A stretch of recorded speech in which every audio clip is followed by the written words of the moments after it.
বিশ্বকাপ ঘিরে তৈরি হওয়া জটিলতা অবশেষে কেটে গেছে। 15ই ফেব্রুয়ারি কলম্বোয় নির্ধারিত সেই ম্যাচটিও অনুষ্ঠিত হচ্ছে, আর এতে অংশ নিচ্ছে পাকিস্তানও।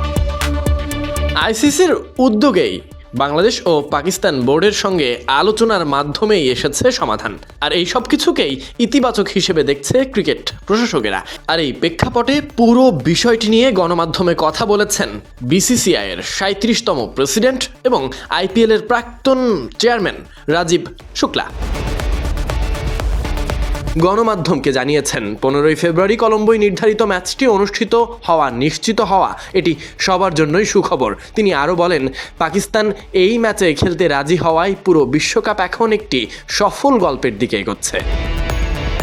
রাজীব শুক্লা ভাষ্য অনুযায়ী আলোচনার মাধ্যমে বাংলাদেশের ক্ষোভও প্রমোশিত করা গেছে এবং বাংলাদেশ ক্রিকেট বোর্ডকে কিছুটা স্বস্তি দেওয়া সম্ভব হয়েছে। এতে তারাও সন্তুষ্ট। আইসিসি প্রতিনিধিরা এবং আইসিসি চেয়ারম্যানের তত্ত্বাবধানে লাহোরে পাকিস্তান ক্রিকেট বোর্ড এবং বাংলাদেশ ক্রিকেট বোর্ডের সঙ্গে যে আলোচনা হয়েছে তার ফলাফল অত্যন্ত ইতিবাচক। ক্রিকেটকে সর্বোচ্চ গুরুত্ব দিয়ে বন্ধুত্বপূর্ণ এবং গ্রহণযোগ্য সমাধান বের করা গেছে।